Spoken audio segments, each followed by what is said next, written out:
Oke, bismillahirrahmanirrahim. Assalamualaikum warahmatullahi wabarakatuh. Innal hamdalillah nahmaduhu wa nasta'inuhu wa nastaghfiruh wa na'udzu billahi min shururi anfusina wa min sayyiati a'malina.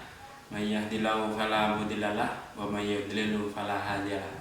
Asyhadu an la ilaha illallah wahdahu la syarikalah wa asyhadu anna Muhammadan 'abduhu wa rasuluhu la nabiyya ba'dah.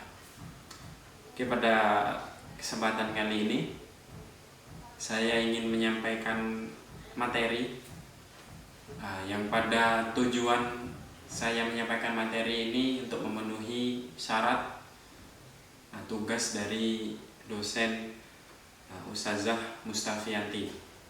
Ya, sebelumnya perkenalkan, nama saya Ibnu Syahrul, NIM 2201011115 dari Prodi Pai Rek B. Ya baiklah, materi yang akan saya sampaikan itu berjudul peranan dan fungsi kurikulum. Nah, jadi apa sih peran dan fungsi kurikulum itu sebenarnya? Nah, maka saya akan sedikit menyampaikan pada dalam hal ini. Oke, yang pertama,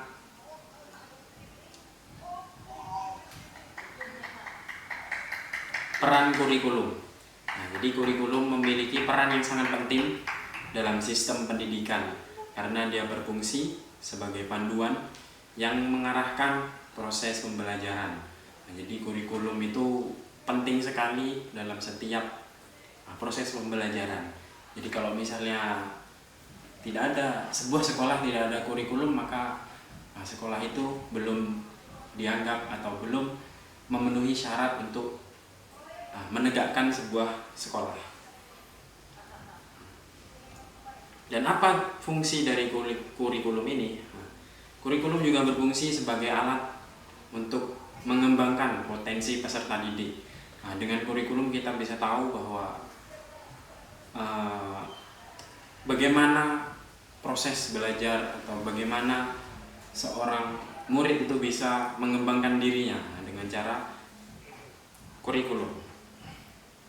Kemudian kurikulum memiliki beberapa komponen yang sangat terkaitan dengan demi mencapai sebuah tujuan. Ada beberapa tujuan dari kurikulum atau komponen-komponen yang terdapat dalam kurikulum. Yang pertama yaitu tujuan pendidikan. Apa sih tujuan pendidikan? Merupakan arah dan harapan yang ingin dicapai melalui proses pembelajaran. Tujuannya apa? Tujuannya ini harus jelas dan terstruktur supaya tujuan pendidikan itu mengarah kepada yang diinginkan oleh guru. Kemudian yang kedua ada isi kurikulum. Isi kurikulum merupakan materi atau gagasan atau yang akan dihadapi oleh sekolah itu ke depannya, maka ada isi kurikulum. Kemudian yang ketiga ada metode pembelajaran. Metode pembelajaran itu apa? Metode pembelajaran merupakan cara atau strategi yang digunakan pendidik untuk menyampaikan materi kepada peserta didik. Metode pembelajaran di sini penting. Kenapa? Karena seorang guru itu sebelum masuk kelas dia harus tahu bahwa di dalam kelas itu harus berbuat pada peserta didiknya atau membawa suasana kelasnya. Itu bagaimana? Maka di sini ada metode pembelajaran. Kemudian yang keempat ada media dan sumber belajar. Apa saja sih yang diperlukan dalam suatu guru? Apa saja yang diperlukan dalam proses pembelajaran? Yang pertama, media ini berupa buku. Itu sudah pasti karena seorang guru itu mengambil ilmunya dari buku untuk diajarkan kepada muridnya. Kemudian alat peraga. Alat peraga juga termasuk sumber dari media belajar. Kemudian teknologi informasi seperti laptop mungkin atau HP atau proyektor untuk media atau sumber belajar bagi peserta didik. Dan yang kelima itu evaluasi. Setelah proses pembelajaran tadi, setelah semuanya terstruktur, setelah semuanya mencapai keinginan yang diinginkan oleh guru, maka terakhir adalah evaluasi.